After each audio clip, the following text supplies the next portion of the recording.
पे चलते हैं, जब हनुमान चालीसा भी नहीं जानते थे। और मुझे यहाँ के लोगों ने बताया कि हनुमान जी एक चबूतरे पे थे, चारों तरफ गंदगी थी। और मैं ये बात कहूँ तो शायद झूठ नहीं है कि कुत्ते भी स्वतंत्रता से घूमते होंगे उस समय चबूतरे के ऊपर। और मेरी बात अगर गलत हो तो मुझे माफ करना, मन से मैं सार्वजनिक माफी भी मांग रहा हूँ। तो कुत्ते भी घूमते होंगे। ऐसी परिस्थिति में एक संत का पदार्पण, एक किसी सांस्कृतिक टीचर का, अध्यापक का पदार्पण इस नगर में होता है और भगवान को काम कराना होता है। लेकिन जैसे बंदरों को माध्यम बना करके और लंका में जाने का पुल बना लिया, ऐसे ही मास्टर को और इन लोगों को माध्यम बना करके हनुमान जी ने अपना काम स्वयं करा लिया। इसलिए बीजवाड़ा वाले हनुमान जी कोई साधारण नहीं, ये भी साक्षात हनुमंत लला है जिन्होंने राम काम किया है। इन्होंने तो गांव का भला किया है, इन्होंने अपना स्वार्थ कुछ नहीं देखा। ये ईंट बांटा तो कोई जोड़ दे, लेकिन इन्होंने गांव में ऐसी संस्कृति, इस कलयुग में, जिस कलयुग में एक बेटा अपने बाप को पानी पिलाने के लिए भी सोचता है, ऐसे घोर कलयुग में रामायण के पात्रों का मंचन, जिसको अपन रामलीला कहते हैं, वो रामलीला का मंचन यहाँ होना नवरात्रि के समय में 9 दिन तक, ये बहुत बड़ा इतिहास होता है। और शायद इस गांव को छोड़ करके अब किसी गांव में ये काम होना ही बंद हो गया, लेकिन यहाँ जिंदा है। लेकिन यहाँ अंक आ रहा है 53 वर्ष, और 53 में 2 अक्षर हैं, 5 और 3। 53 में पंजा है और 3 है, दोनों को जोड़ दे तो 8 आता है। और 8 अंक हमारी पूरे विश्व की सनातन संस्कृति में भगवान कृष्ण की जन्म तिथि को माना जाता है, जिसको कहते हैं जन्माष्टमी, वो भी 8 अंक का है। और ये अंक पूरा होने में 54 वर्ष होगा, और 54 वर्ष में अंक हो जाएगा 9, और तब अगले साल रामलला का स्वरूप हमारे सामने साक्षात यहाँ रहेगा, क्योंकि अपने रामलीला को भी 9 अंक पूरा हो जाएगा। और 9 अंक कभी घटता भी नहीं है और कभी बढ़ता भी नहीं है। जितने पढ़े लिखे लोग हैं, मेरी बात को ध्यान देना, 9 का अंक गुणा कर लो तो भी उतने के उतना ही है, और उसको घटा दो तो भी उतने के उतना ही है। जैसे पुराने जमाने में 35 साल पहले घी आता था डालडा, तो डालडा को इधर से पढ़ो तो भी डालडा, और इधर से पढ़ लो तो भी डालडा। ऐसे 9 का अंक भी संपूर्ण है अपने आप में। कैसे संपूर्ण है? 9 एकम 9। आप लोग सब पढ़े लिखे, जोड़ते जाना।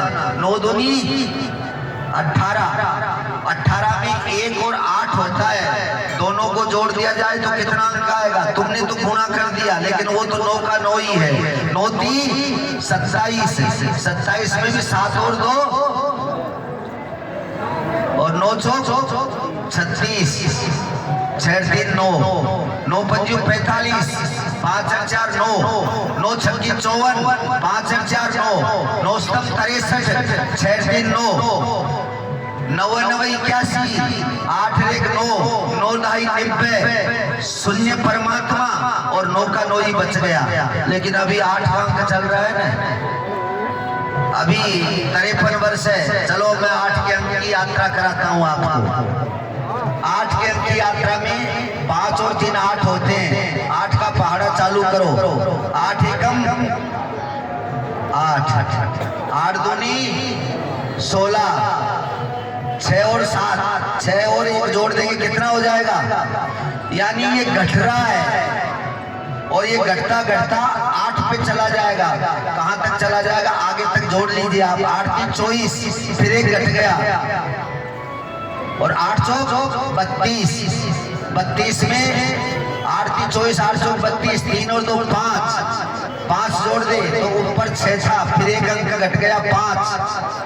अब मेरे से 7 का पहाड़ा 8 का पहाड़ा आता नहीं है, आप लोग जोड़ते जाना, अंक घटता चला जाएगा, और 9 का अंक जो है वो सबका सब यथावत रहता है। आइए हम उसी विषय के ऊपर चलते हैं। तो 53 वर्ष का इतिहास लेकर के, और बीजवाड़ गांव हमारे यहाँ बैठा है।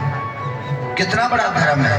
इतना लंबा धर्म कलयुग में अब तक, मैं तो ये कहता हूँ हमारे बड़े बड़े आचार्य धर्माचार्य भी इतना लंबा धर्म नहीं चला सकते, लेकिन 20वां गांव 53 वर्ष से इस महान धर्म को चला रहा है। ये रामध्वनि की मैंने बात पूछी, ये कब से चल रहा है, तो बोले 24 वर्षों से।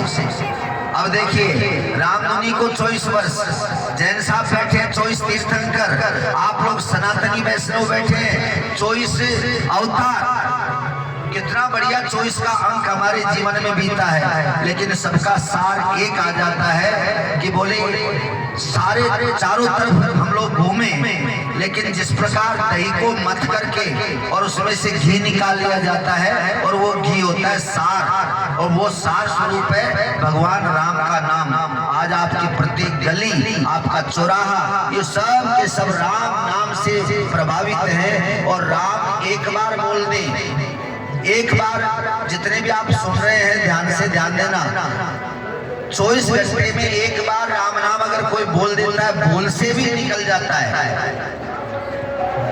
तो यहाँ हमारे जितने भी देवता ऊपर बैठे हैं 33 करोड़, वो उस राम नाम लेने वाले के दास बन जाते हैं।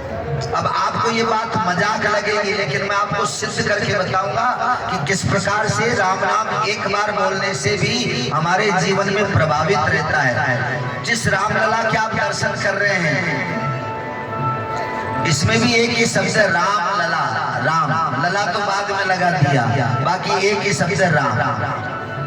और आपको शायद ध्यान होगा, आपने टीवी में भी देखा, ये शरीर तो भी परसों के दिन अयोध्या में था, और सुबह की 6 बजे की जो आरती हुई, वो इस दास ने वहाँ आरती का दर्शन और आरती में भाग लिया। प्रथम जो आरती होती है, आपको ताजुब होना चाहिए, वहाँ केवल राम जी की मूर्ति है, सीता जी की नहीं है, परिवार की नहीं है, किसी माता पिता दशरथ जी किसी की नहीं, केवल राम लला।